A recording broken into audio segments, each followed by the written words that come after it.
rollup you can think of as a blockchain that inherits security from another blockchain. The kind of most common case here is that you launch a rollup on top of Ethereum, which is really the first kind of smart contract development platform, has been around for almost a decade plus, has the most assets, users, and kind of security. Hi, and welcome to Public Key. I'm your host, Brian, Senior Solutions Architect at Chainalysis.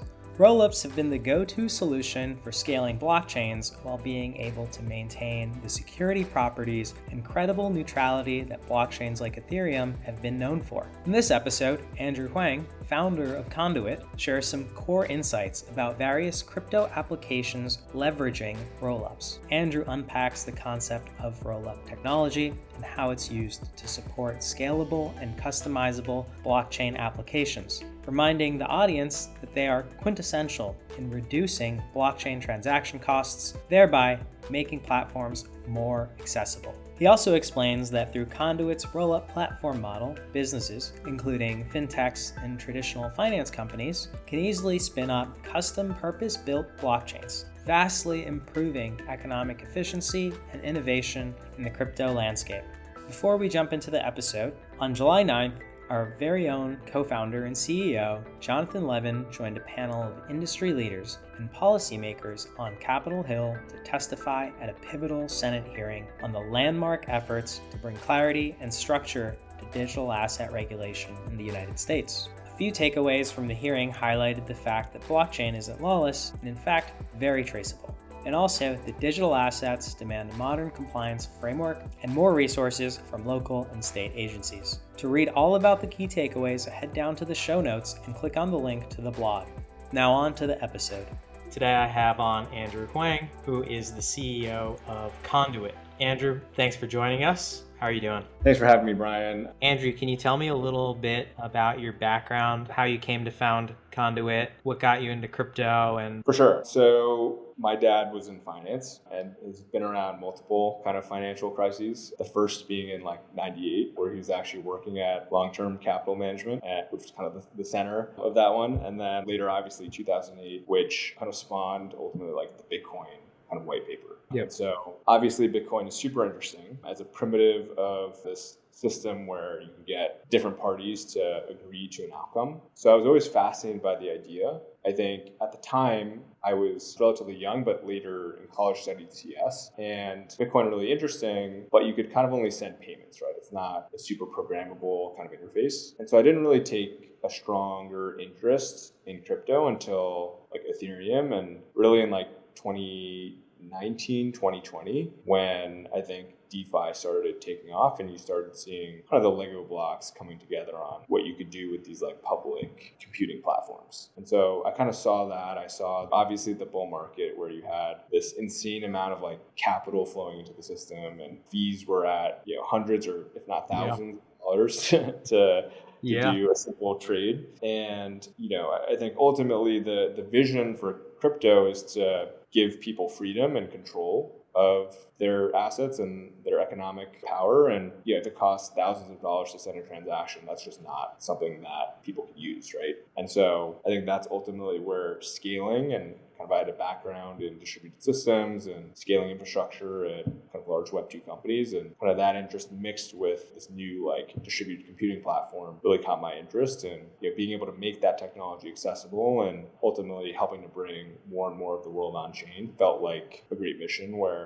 I've always been a big fan of freedom. I think if you're a founder, you're kind of somebody who is not a huge fan of authority typically.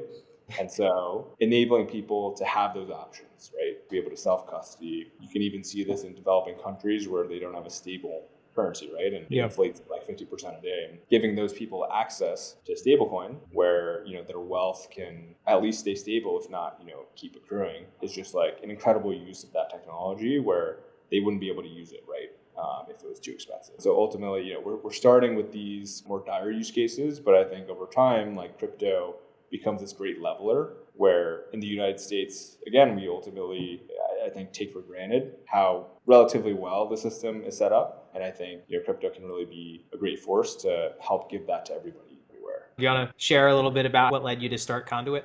Yeah, so I think like going back to like kind of the scaling issues, I think like clearly Ethereum had some form of like product market fit. People are like spending thousands of dollars to send a transaction, but clearly not sustainable, right? Yeah. And so the reason people spend that money is because like, hey, maybe I can make 100x on this coin, right? But for this technology to have durable use case, you need to be able to have some form of utility. And utility tends to be much more fixed in terms of like the price you're willing to pay for that. And that's where, rollups as the solution for scaling blockchains really, I saw as like a great fit, and were coming to fruition as like production ready systems that other people could start using. The genesis of that, I was in EIR at Paradigm, which is one of the premier crypto VC funds, and kind of working with them, came around to this idea of scaling crypto through rollups as technology, which again enable more performance while still inheriting a lot of the security properties that Ethereum offers today. Well, Andrew, why don't we start with, for folks that might not be familiar, what is a rollup? Definitely. So a rollup you can think of as a blockchain that inherits security from another blockchain. And so the kind of most common case here is that you launch a rollup on top of Ethereum, which is kind of known as really the first kind of smart contract development platform. Has been around for almost a decade plus, has the most assets, users, and kind of security. And kind of one of the major problems that kind of plagued Ethereum is that, for decentralized kind of networks, there's a limit to how much throughput and kind of compute you can do on that blockchain, because there's a trade-off between decentralization and security and how much performance and transactions per second that you can kind of do. As just like a concrete example, Visa might do 50,000 transactions per second, and Ethereum kind of at peak was doing around 12 transactions per second. And so, rollups really came onto the scene as a solution for scaling blockchains while being able to maintain kind of the security properties and kind of credible neutrality that blockchains have really been come to known for. This is kind of a hard problem to solve. Rollup technology, I think accelerates performance and maintains security. And what we do as a company is really, make that easy for anybody, whether you're an enterprise, whether you're, a developer, to take advantage of this technology to build, great applications. So the idea is, if we want to scale Ethereum and what's happening on Ethereum, we're going to use rollups to do that. Can you tell us a little bit more about what Conduit does? You mentioned you guys are a rollup as a service platform. What's the work you guys do? So, this is rollups are pretty complicated technology, and it's relatively easy to deploy the chain. They're open source kind of scripts out there. The really hard part is actually operating, maintaining, upgrading, and advising about kind of the core technology here, because it's very like crypto native. And so needing to understand like how it works under the hood in order to, for our clients, basically help them achieve kind of their product requirements. One of the things that we do really well is obviously you can deploy the rollup, you can configure it, you can customize it to your product requirements. Some things that our clients might be interested in, for example, are very cheap transactions or much higher throughput. And so I mentioned earlier that Ethereum might cap out at 12 transactions per second. On rollups, and in particular ones that are hosted on Conduit with some of our performance-oriented tech, is you can do thousands or tens of thousands of transactions per second. Things like that clients are interested in addition to, particularly as it comes to institutions and fintech and TradFi, things like privacy or even like private kind of blockchains. And so really our role is to sit here and make sure the infrastructure baseline is obviously stable, reliable, easy to use, and then to really tune that environment to your application or kind of your desired use case, similar to like a solution architect, for example, on AWS. Can you share some of your current customers and how they're using rollups?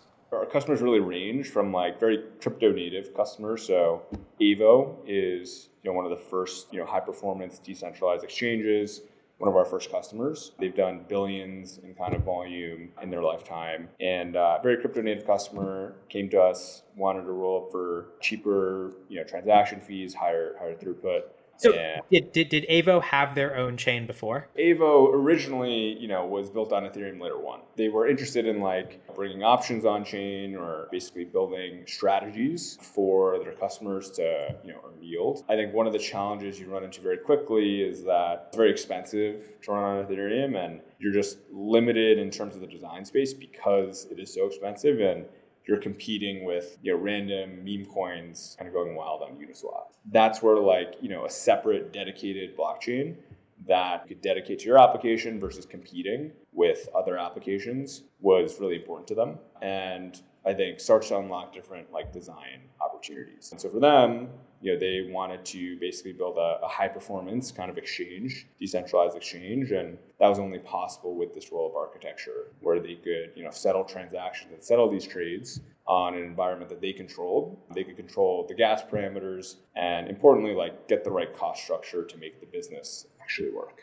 So can we talk a little bit more about advantages of rollups? You said, it's how you can scale thousands of transactions over a much smaller time frame. You talked a little bit about the capacity to customize what users are paying for gas. I know there's concepts like gas subsidization as well, and like being able to pay with different tokens, the gas fee. Can you talk a little bit more about, if you're thinking about launching your own chain, or if you haven't started thinking about launching your own chain, why are folks doing that? What unique advantages do you see there? For sure. Maybe a way to simplify some of the things that you're talking about are that when you deploy or when you use somebody else's blockchain, you're effectively renting time or renting space there. And there's a big premium kind of associated with that. And this is particularly the case with like public blockchains. And so their whole revenue model is you pay transaction fees to me and you get to interact with all of these other applications or users that are also using this blockchain.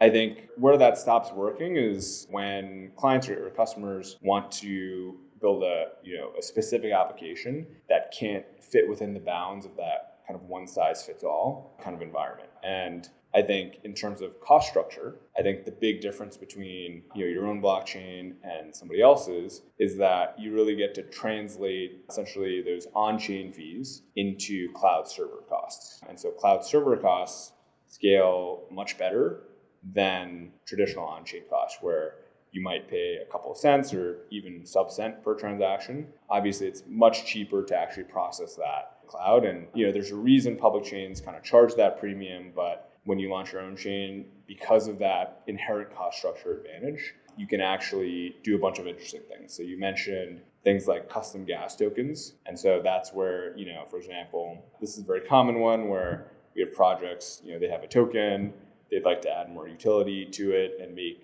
folks pay fees in their own token instead of ETH. And because of, again, the cost structure advantage there, that's actually economically a feasible thing to do. I would say the other form this typically takes is like you might be able to subsidize transactions on your chain. And so you might see that for like payments use cases where you want to have a lot of transactions, you want it to be very cheap. And so you can help subsidize some of those transactions to make the experience like seamless kind of for your end users. And so again, a public blockchain that might like bankrupt you pretty quickly. Like this happened to some of our flagship customers where they were building some of the highest throughput games or ambitious applications on even like the quote unquote cheap rollups out there. And the run rate that takes would quickly bankrupt them. And that's where, internalizing those fees really give them like a lifeline there for continuing the business and create an operating model that ends up generating revenue for the business. Okay. Any other customers you want to share a little bit about, or? So one that we're really excited about is Athena. So Athena is one of the breakout DeFi apps of this past year. They're famous for, it's called USDE. And the general idea for the product is, you put in collateral and then you can earn, up to like a 20, 25%, potentially even 30% yield. And your lower bound is like, the yield that you might get from a T-bill. And so that's kind of taken over really as just one, you have this nice thing called USDE, which is like essentially a synthetic dollar. And then you can kind of use it as a unit of account. And on the back end, you're earning this great yield. And you kind of think of it similar to just like kind of a yielding stablecoin. And I know there's a lot of kind of interest in that area today, but with potentially higher upside. And so they've grown from 0 to like 6 billion in TVL, kind of a year or so, and are now working actually with Securitize, and they work with BlackRock on the BIDL fund, which is like a tokenized treasury fund. And so they're all kind of partnering together to create something called the Converge Network.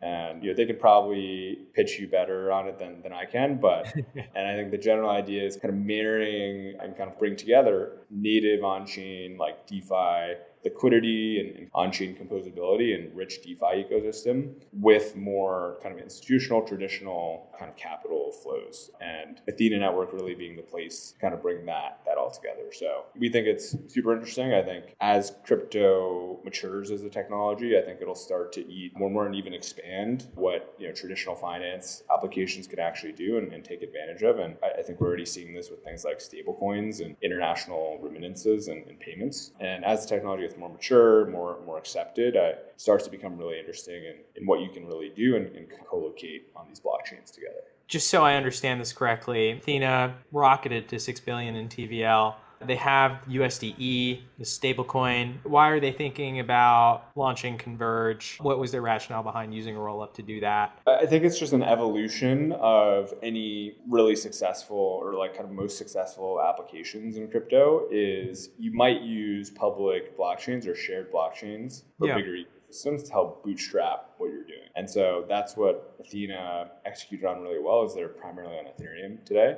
And that's where a lot of the liquidity and kind of capital is. And they built a product that offered higher yields than others and were able to suck in a lot of liquidity and get a lot of distribution. And so it's a pretty deep business. They work with a bunch of exchanges and DeFi protocols. And now they're kind of taking that distribution and asking the question, what's kind of the next step here? I think inevitably what that kind of leads you down the path of is like, hey, maybe I should have my own blockchain, my own ecosystem where I can put USDE as the asset at the center of that and help power that. And so many reasons to do this. I think the biggest ones are really, I've talked a lot about the technical reasons and the advantages there, and those are certainly real. I think it would be silly to kind of ignore the really just like the business case, which is eventually I want to verticalize these things. Blockchains are just one of the greatest sources of revenue today. If you look at Ethereum and the fees it generates, Solana and the fees that they generate, Beast and Arbitrum One, and it would be silly to look at those revenue streams and to think like, oh, like I don't want a piece of that. So I think increasingly as these applications get more and more differentiated, the natural step is to build your own chain in order to internalize kind of that value.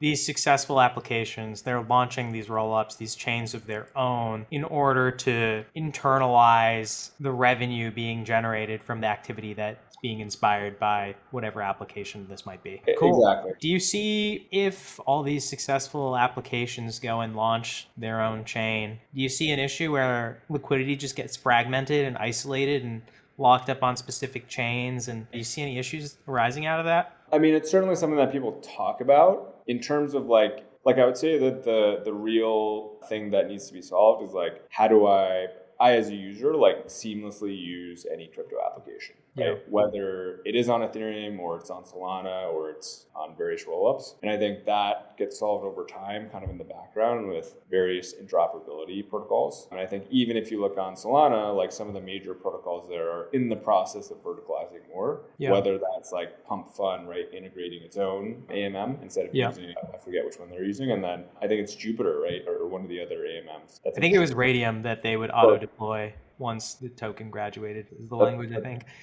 Yeah, that's right. And there's some other AMM or exchange that's actually looking to either be a network extension or its own quote unquote roll up on top of Solana. Yeah. It is just this desire to internalize more of the revenue that's being given away. And so I think, again, shared blockchains are going to be a great launching off point. I think inevitably it moves towards owning your own domain. And I think the bridging and the fragmentation, obviously kind of a natural consequence of that. But, it's not necessarily different from how Web2 worked, right? Where I have these different exchanges, I have these different banks, I have these different whatever, and it takes time, right, to transfer money between these different things. Andrew, do you feel like rollups might be parasitic to Ethereum in any way? Was the original idea, hey, let's build all these applications on top of Ethereum and this world computer? And if we're going down a road where everyone's kind of building their own rollup on top of the ETH stack, do you feel like, are there any negative externalities for Ethereum? I think that's a great question and definitely something that's a hot topic today. I think it's very nuanced. I think that ETH-L1 should scale. I think it's probably underscaled relative to what it could be. Mm-hmm. And because of that, I think a lot of activity is left and you should have a strong L1 ecosystem, I think. Rollups are kind of under the umbrella of the layer one and ecosystem it's under. So it's actually accretive to have a great layer one. In terms of like parasitic, I think it looks that way because ETH1 has been underscaled and that we're kind of in this nascent stage of the rollup-centric roadmap and scaling something called DA. And so Ethereum released blobs actually around this time last year, and they were effectively free. And I think we saw a lot of activity migrate to these L2s, but then L2s weren't paying kind of the commensurate revenue back to Ethereum. So I think there's a period where they were free, L2s were earning a lot of money, L1 wasn't. But I also think that like this probably isn't the end state, and that if we launch more rollups and there's more demand for GA, that actually prices go up. And ultimately, I think it feels like everything in crypto is going to be a volume business one day. And I think if you look at Solana, for example, where like transaction fees are consistently low, but they do a lot of them, it feels to me as like kind of the end state where like DA is a volume business, even block space to a certain extent is a volume business, and we just want to do more of it. You know, Brian, but we built this like website called rollup.wtf. It's a very crypto native real-time dashboard of like how much transaction per second, how much compute different chains are doing. And we do a couple hundred TPS across the Ethereum ecosystem, which is like tiny. If you think about just taking like Visa alone, right, which is 50,000. And so we're like a 100x to that, not to mention like every other financial use case that's happening today, or even like social or whatever you want to put on the chain. And so I think we just have so much room to grow here that it's a little myopic to look at the current state of scaling and think that it's parasitic and it's the wrong direction, and almost somewhat bearish on the longer term growth opportunity. And so if I were to be in charge of like ETH1 core development, it's scale the blobs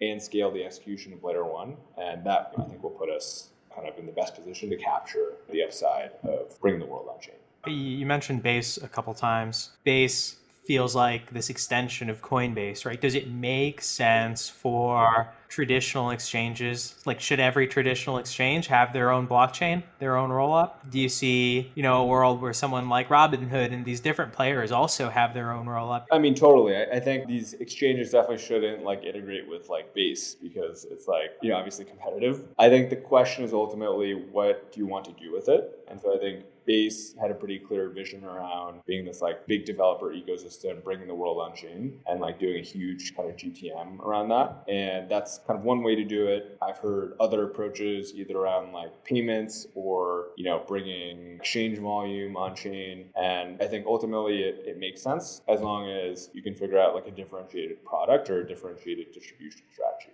And I think exchanges typically have great distribution. I don't know if it's necessarily taking exchange users and like putting them on chain. I think there's maybe an adverse selection there, but they do have a lot of interesting advantages that make launching your own blockchain a good proposition. I think the other big one, elephant in the room, would be like Binance Smart Chain.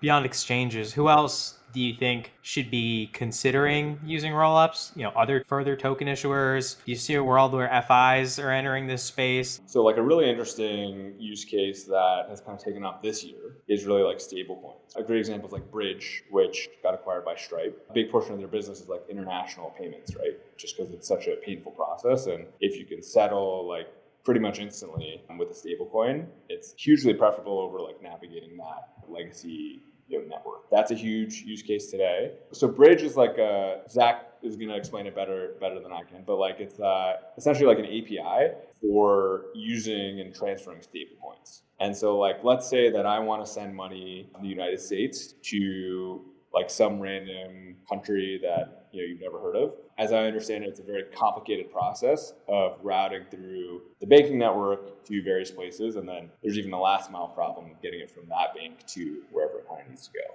And this can take days or weeks, and it's a very inefficient process. And even during that, you might take things like currency risk, right? So if I'm accepting a payment in some like foreign currency, but it takes me 3 weeks to actually get that back into US dollars, there's a big like currency conversion risk where I locked in a price here, but I'm actually getting this price, which has moved a lot, right? Potentially up or down. And so what stablecoins do is they enable you to actually, blockchain settle like very quickly and are global. And instead of waiting weeks, you can actually send those payments in like seconds and have them kind of settle in minutes. And that's where we're seeing a lot of the demand today in terms of adopting stablecoins as a technology. And I think over time, as it gets bigger and more integrated, you actually start working back into the areas that have higher flows today. These would be things like domestic kind of wires and payments, which even people, complain about today, right? Like if I'm Angel and I'm like wiring an investment. It's just a pain in the ass. And the alternative is like, hey, maybe I just send USDC to this address on Ethereum and then I'm done, right? And that settles it, a couple of minutes. Yeah, I think what led us down this is like who else should be considering using rollups, and you're saying folks in the stablecoin space. Anyone else come to mind? So I think the insight from that is just that like one of the core advantages of crypto is just like faster settlement, particularly compared to like legacy processes that we have today. And so I think anybody that's going to benefit from that, I think like fintechs, brokerages, exchanges, et cetera, I think could be really interesting for those types of use cases, just because you do have these like settlement lags that people deal with and actually do have material impact on like their trading. And so I think, again, anywhere that I think people are going to benefit from that, the faster settlement, the fact that every movement of money is like audited. So we definitely see certain use cases where, firms are moving around lots of money and like, let's say you make a mistake. I think we've even seen examples of this at like larger banks where they do a typo and send $8 trillion to the wrong account. And that just can't happen on a blockchain because of the rules of the system. And so can we like upgrade our kind of older banking system, which is like maybe written in COBOL and kind of all this other stuff, to a new kind of platform that was kind of built for the digital age? I think is the transformation that happens over the next. What role do you anticipate Rollups playing in the future of crypto?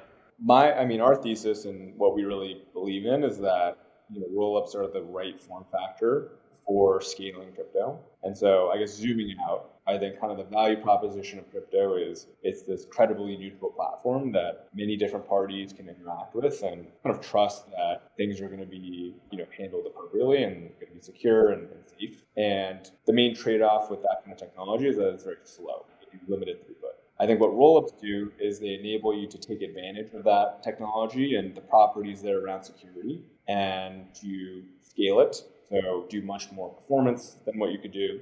And then two, and this is kind of a big one, is like customizing it to your specific use case. And so shared blockchains, again, are kind of one size fits all. And I think the advantage of a rollup is that you customize it, you can play with the costs in the same way that, you would go to a cloud, right? And you might tune the database or spin up various different cloud services and put them together in different ways. I think are all the same reasons why a fintech or whoever is going to use a rollup would prefer this technology, because it gives them the control that they would otherwise lack while still parroting kind of the core value prop of crypto today. Gotcha. One thing you just said is like, let's say this fintech decides to go and start using a rollup. I guess what kind of expertise and team would they need in order? I know you guys handle the rollup deployment, I should say, along with, the maintenance, keeping up with upgrades that are happening in the networks that they might have deployed the rollup stack on top of. What do these teams need to know? Is it kind of like, hey, we have this rollup as a service platform, they're going to handle everything? Or like what kind of like baseline set of knowledge do teams need in order to like operate this? I think what we really like doing is partnering closely with our customers. And I think the earlier we can get engaged in that process, I think the better outcomes that we usually see. And I think crypto is such a nascent and kind of like quickly evolving field that just being able to guide our partners through that maze and to give them confidence in like the future roadmap and kind of their ability to utilize new technology as it comes in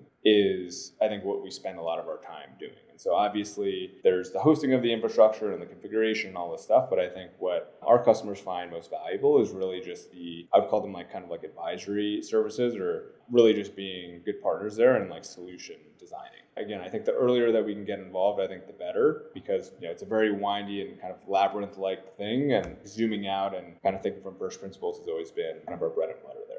The question, in a world where, I see a new blockchain just launching, feels like every month we have Sui, Minad coming, and also I think Phantom turned into Sonic. I guess what's the unique differentiator here? I'm trying to like understand with all these chains, why if you're building an application on top of these chains, you're essentially paying rent for this block space. And the idea is, okay, so instead of deploying on this chain, we're going to create our own rollup, internalize these fees. Okay, cool. I think I just locked in a great lesson here. Anything you want to add to that logic I was kind of going down?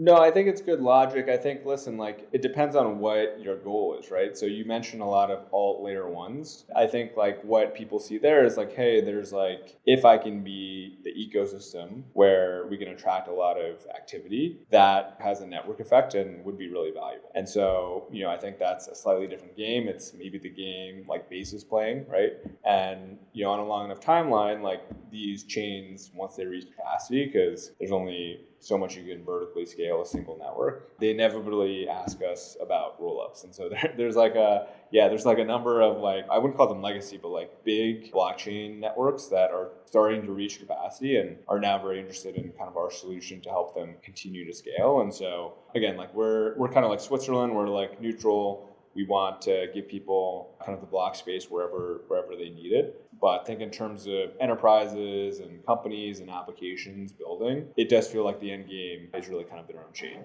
Gotcha. Andrew, do you have any hot takes on kind of what you're seeing in the crypto ecosystem, what's going on, whether it relates to specific applications, blockchains, the overall market? Any comments or ideas you want to share?